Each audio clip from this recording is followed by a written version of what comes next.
আজ বাংলাদেশে 16টা বছর ধরে আল্লামা সাইদি রহমতুল্লাহ আলাইকে 13টা বছর কারাগারে ঢুকায় রাখা হলো।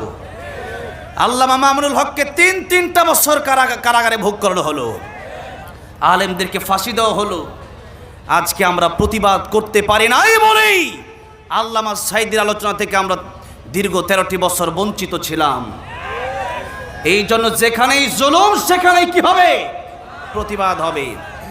বাংলাদেশের যে কোনো থানা আছে, প্রত্যেকটা থানার কাছে আমি বলবো, আমি তো অনেক থানার অনেক ওসি সাহেব ডিসি সাহেবকে আমি ভালো করেই চিনি, বাংলাদেশের প্রায় এমপি মন্ত্রীকে আমি ভালো করে চিনি। ওসি সাহেবরা আপনাদের কাছে যখন চিঠি লিখতে যায়, মামলা লিখতে যায়, সাবধানের সাথে মামলা নেবেন। যারা কোরআনের পক্ষে থাকে এদের বিরুদ্ধে যদি মামলার চিঠি নেন, আপনার অবস্থান ভালো হবে না, আপনার অবস্থান ঠিক থাকবে না, আপনি বিপদে পড়বেন। কোরআনের বিরুদ্ধে যারা অবস্থান নিয়েছে তারাই বিপদে পড়েছে, যুগের ইতিহাস সাক্ষী দেয়।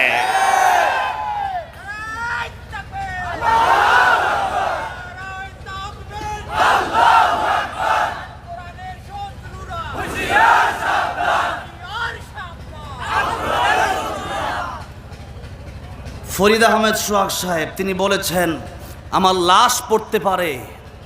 লাশ পড়তে পারে কিন্তু কোরআনের পক্ষে আমি থাকবই। কোরআনের পক্ষে যদি জীবন দিতে হয়, রাজি আছেন না নাই? কারা কারা রাজি আছেন হাত তুলে আল্লাহর দেখান। আল্লাহ কবুল করেন, হাত নামান। এতগুলো মানুষ বললেন, এটা কি মুখের কথা না অন্তরের কথা? আল্লাহ আমাদেরকে শহীদের মৃত্যু দান করেন, বলেন আমিন। শহীদের মৃত্যুর চাইতে সুন্দর কোনো মরণ নাই। উনি যেই কথা বলেছেন এটা খুবই গুরুত্বপূর্ণ কথা, এটা নবীদের কথা, এটা সাহাবায়ে কেরামদের কথা, এটাই হচ্ছে প্রকৃত ইমানদারের কথা। কোরআনের জন্য আমরা জীবন দিতে রাজি আছি না নাই? আল্লাহ তৌফিক দান করেন, পড়ে না আমিন। আজকে আমি খুব অল্প সময় কথা বলবো। আমি অনেক আগে টাঙ্গাইল প্রোগ্রাম রেখেছিলাম আজকের এই 15 নভেম্বর। এরপরে যখন শুনছি তারেক মনোয়ার সাহেব আসবে, গতকাল আমার মাহফিল ছিল এই আশুলিয়া ওই বাংলা বাজার নওশেনপুর। সেখান থেকে যাওয়ার সময় আমি দেখলাম তারেক মনোয়ার সাহেব দোয়া করতেছে ওই এলাকায় কাশেমপুর। আমি ড্রাইভারকে বললাম, তাড়াতাড়ি ক্লাস নামান, একটু শুনি। কালকে তো মাহফিল হয়তো শুনতে পারবো না, আজকে একটু শোনা যায়। ছোটোবেলা থেকে প্রায় 12-14 বছর আগে থেকে সর্বপ্রথম বেশি আলোচনা শুনতাম আল্লামা সাইদি রহমতুল্লাহ আলাইহির। এরপর আলোচনা শুনতাম আল্লামা তারেক মনোয়ার সাহেবের। কি সুন্দর সুন্দর কথা তিনি বলে। আল্লামা তারেক মনোয়ার সাহেবের হায়াতে তুমি বরকত দিয়ে দাও, বলেন আমিন। ওনার কণ্ঠ আরও দারাজ করে দাও, বলেন আমিন। জাফর সাহেব অনেক কষ্ট করেছেন, ওসমান গনি সাগর ভাই অনেক কষ্ট করেছেন। যারা কোরআনের পক্ষে থাকবে আপনারা তাদের পক্ষে থাকবেন, বলে ইনশাআল্লাহ। অল্প সময় কথা বলবো, সূরা আসর থেকে কথা বলবো। আল্লাহর নবী যখন মানুষকে কোরআনের দাওয়াত দিতে লাগলেন, আল্লাহর নবী যখন মানুষকে হক কথাগুলো বলতে শুরু করলেন, তখনই নবীকে তারা বলল নবী ক্ষতিগ্রস্ত হয়ে গেছে। নবীর সবচেয়ে কাছের বন্ধু আমার আল্লাহ। নবীর সবচেয়ে কাছের বন্ধু কে? জোরে কোন কে? আমাদের সবচেয়ে আপন বন্ধু কে?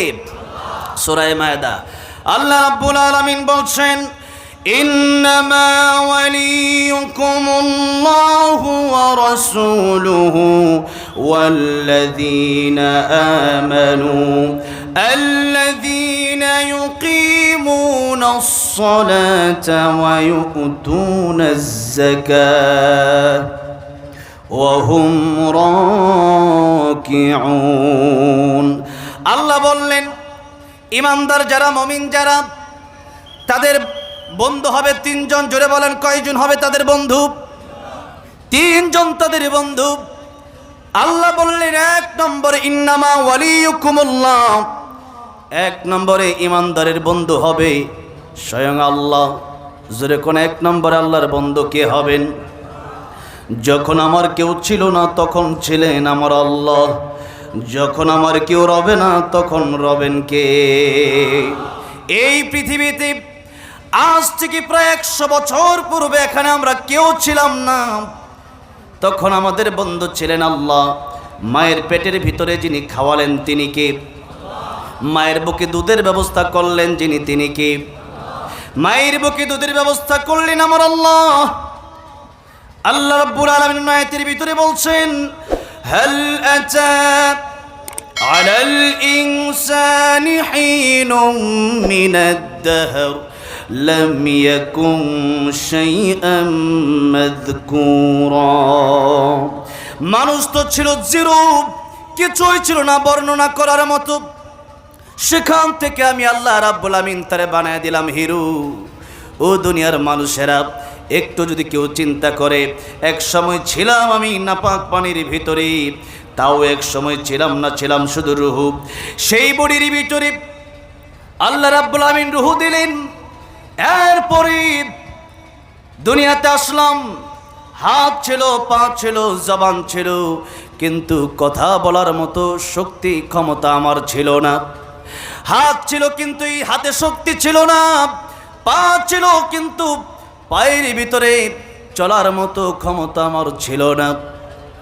আজকে আল্লাহ চলার ক্ষমতা দিলেন, আজকে আল্লাহ বলার ক্ষমতা দিলেন। এই বলা, এই চলা দুনিয়ার মানুষের জন্য হবে না, আমার আল্লাহর জন্য হবে। এবার আল্লাহ কি বলছেন? লাহুম কুলুবুল লা ইয়াফকাহুনা বিহা ওয়া লাহুম আ'য়ুনুল লা ইউবসিরুনা বিহা ওয়া লাহুম আযানুল লা ইয়াসমাউনা বিহা উলাইকা কাল আন'আমি বাল হুম আদাল উলাইকা হুমুল গাফিলুন। আল্লাহ তাআলা বলছেন, এই কলব দিলাম আমি আল্লাহ, জবান দিলাম আমি আল্লাহ, শোনার ক্ষমতা দিলাম আমি আল্লাহ।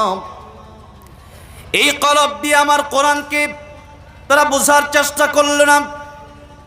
এই কান দিলাম, কোরআনের মাহফিলগুলো হলেই তারা, তাদের মনে হিংসার দাবানল শুরু হয়ে যায়।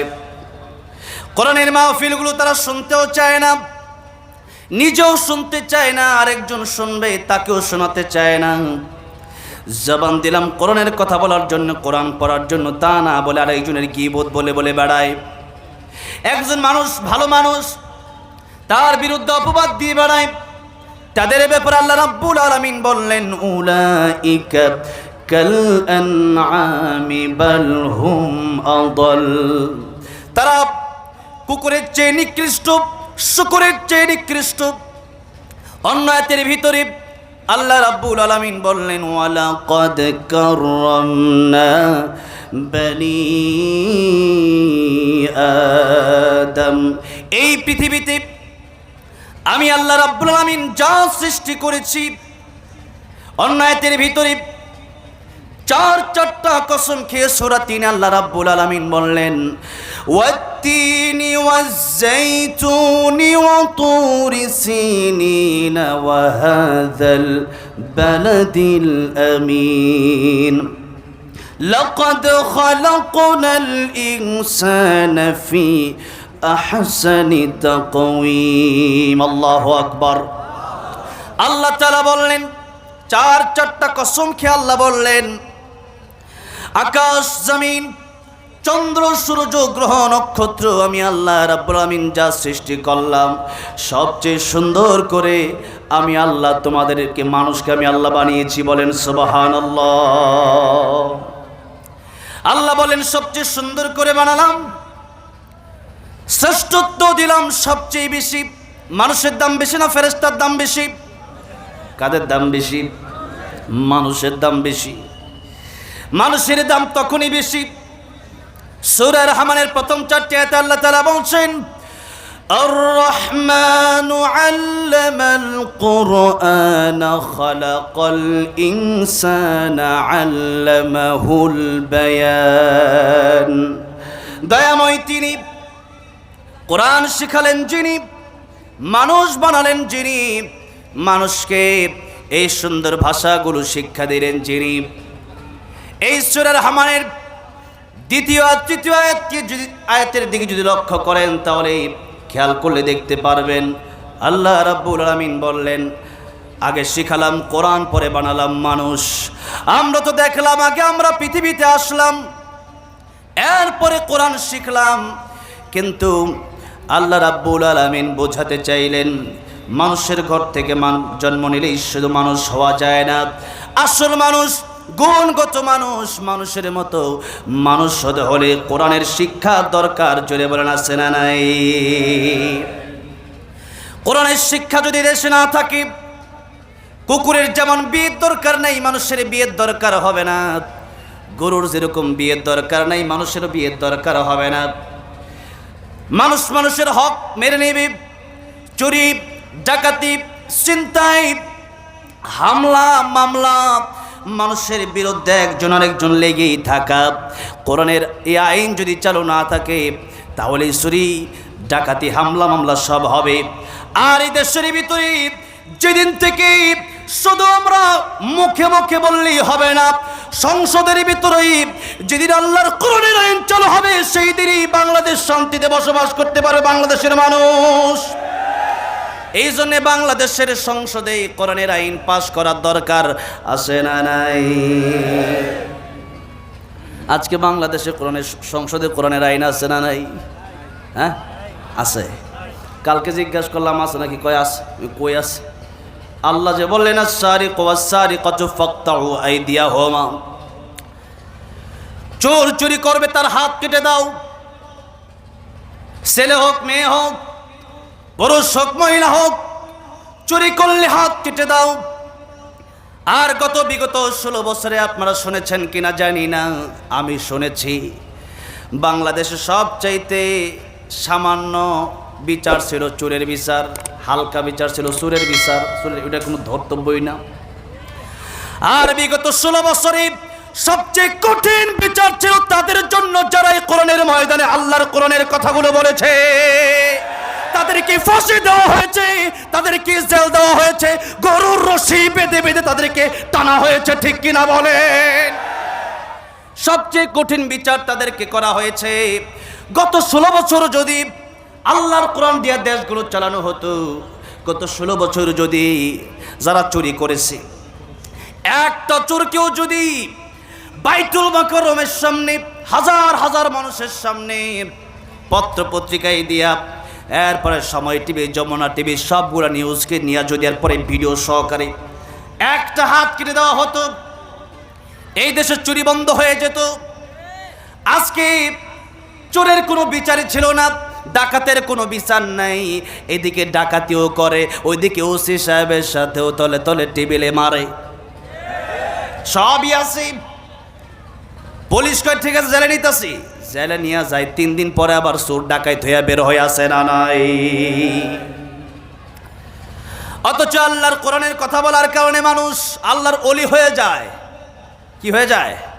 আল্লাহর ওলি হয়ে যায়। ফুজাইল ইবনে আয়াজ রাহমাতুল্লাহ আলাইহি ডাকাতি করে, ডাকাতি করার পর রাস্তা দিয়ে হেঁটে যাচ্ছে গভীর রজনীতে। রাস্তার কিনারা থেকে কোনো এক ঘর থেকে আল্লাহর কোরআনের একজন হাফেজ কোরআন শরীফ তেলাওয়াত করতেছে। আলাম ইয়ানি লিল্লাযীনা আমানু আন তাখশা কুলুবুহুম লিযিকরিল্লাহ। ওই ইমানদারেরা, এখনো যারা চুরি করুক, এখনো যারা ডাকাতি করুক, এখনো যারা জেনা করো, এখনো যারা গুনাহ করো, মরতে কি হবে না? একদিন কি ওই কবরে যেতে হবে না? আল্লাহর সামনে কি একদিন দাঁড়াতে হবে না? আল্লাহর ভয় কি তোমাদের অন্তরে আসে না? যেই মাত্র আয়াত শুনেছে ফুজাইল ইবনে আয়াজ রাহমাতুল্লাহ আলাইহি ডাক দিলেন কারি সাহেবকে। কারি সাহেব দরওয়াজা খোলেন। দরওয়াজা খুলে কারি সাহেব তাকায় দেখতেছেন ফুজাইল ইবনে আয়াজ সারা রাত ডাকাতি করেছে। ডাকাতি করার পর সব মালামাল গোলা নিয়া, রক্ত চক্ষু নিয়ে কারি সাহেবের বাড়ির সামনে এসে উপস্থিত হয়ে গেছে। কারি সাহেব ডাক দেবেন, আপনি আমার বাড়ির সামনে? ফুজাইল ইবনে আয়াজ ডাক দিয়ে বললেন, কারি সাহেব, কোরআনের যে তেলাওয়াত আপনি করেছেন ওই তেলাওয়াতটা একটু আমাকে আবার শোনাবেন। কারি সাহেব বাবলু তেলাওয়াত শোনাবে, আর মনে হয় তারে ছুরি দিয়া ফাড় দেবে। ফুজাইল ইবনে আয়াজ রাহমাতুল্লাহ আলাইহি ডাক দিয়ে বলেন, কারি সাহেব, আল্লাহর কোরআনের তিলাওয়াত এত মধুর, আল্লাহর কোরআনের তিলাওয়াত এত ভালো লাগে, আজকে বুঝি আমার জীবন পরিবর্তন হয়ে যাবে। আর একটা বার কি আমার সেই আয়াতটা তেলাওয়াত করে শোনানো যায় না? কারি সাহেব আবার তেলাওয়াত শুরু করলেন। আলাম ইয়ানি লিল্লাযীনা আমানু আন তাখশা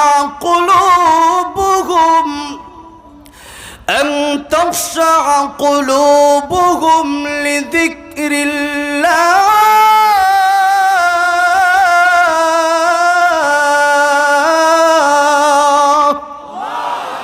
যেই মাত্র কোরআনের তেলাওয়াত করেছে, কারি সাহেব তাকায় দেখতেছে ফুজাইল ইবনে আয়াজের চোখ দিয়া ঝর্ণার মতো চোখের পানিগুলো পড়তেছে।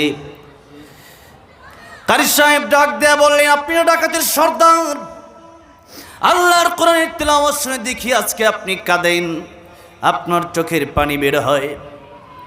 ফুজাইল ইবনে আয়াজ রাহমাতুল্লাহ ডাক দেয়া বলেন, কারি সাহেব, মানুষ আমারে কত রকম বোঝালো, কিন্তু কোনো বুঝ আমার জীবনে কাজে আসে নাই। কিন্তু আল্লাহর কোরআনের একটি মাত্র আয়াত শুনে আমার জীবন আজকে পরিবর্তন হয়ে গিয়েছে। জীবনের বেশিরভাগ সময় নষ্ট করে দিয়েছি,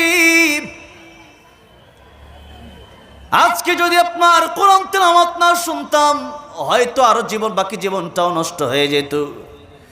মানুষের হক আমি মেরেছি, মানুষের হক আমি মেরে খেয়েছি, ডাকাতি করেছি, আল্লাহর হক মাফ করবে, কিন্তু কোনো বান্দার হক আল্লাহ মাফ করবে না। সূরা বাকারা 282 নম্বর আয়াত। কোরআন শরীফের সবচেয়ে বড় সূরা কোনটা? সবচেয়ে বড় সূরা বাকারা, কিন্তু কোরআন শরীফের সবচেয়ে বড় আয়াত কোনটা? 282 নম্বর আয়াত। 282 নম্বর আয়াত। এক আয়াত যদি আপনাদের সামনে আমি এখন তিলাওয়াত করি, একটা আয়াত যদি তেলাওয়াত শুরু করি, শেষ করতে করতে আধা ঘন্টা চলে যেতে পারে। এত লম্বা আয়াত। পৃষ্ঠা শুরুতে শুরু হলো, ইয়া আইয়ুহাল্লাযীনা আমানু ইযা তাদায়ানতুম বিদাইনিন ইলা আজালিম মুসাম্মান ফাকতুবু। এই যে আয়াত শুরু হলো, পুরো পৃষ্ঠা মাত্র একটা আয়াত, আয়াত শেষ হলো ওয়াল্লাহু বিকুল্লি শাইইন আলীম। পুরো আয়াতটাই আল্লাহ তাআলা নাজিল করলেন লেনদেনের ব্যাপারে। কিসের ব্যাপারে? লেনদেনের ব্যাপারে। কেন নাজিল করলেন?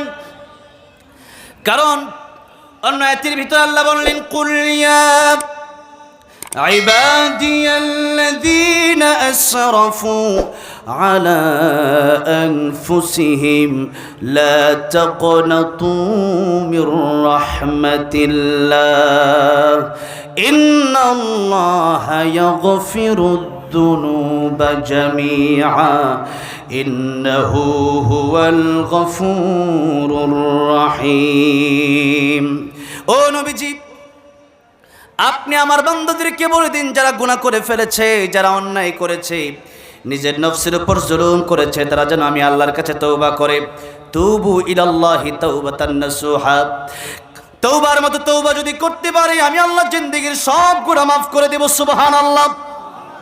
কিন্তু মনে রাখতে হবে, আল্লাহর হক যদি নষ্ট করে ফেলেন, নামাজ যদি না পড়েন, রোজা যদি না রাখেন, এরপরে কোনো মিথ্যা কথা যদি বলে ফেলেন, এই সমস্ত গুনাহগুলো আমার আল্লাহ মাফ করে দিবেন যদি তওবা করতে পারেন। জিনা করে ফেলেছেন, মদ পান করে ফেলেছেন, নেশা করেছেন, আল্লাহর কাছে তওবা করলে আমার আল্লাহ রহমান, আমার আল্লাহ রাহিম, আমার আল্লাহ গফফার, আমার আল্লাহ মাফ করে দিবেন। কিন্তু একটা কথা ভালো করে মনে রাখতে হবে, বান্দার হক কখনো আমার আল্লাহ মাফ করবে না। বান্দার হক আল্লাহ মাফ করবে?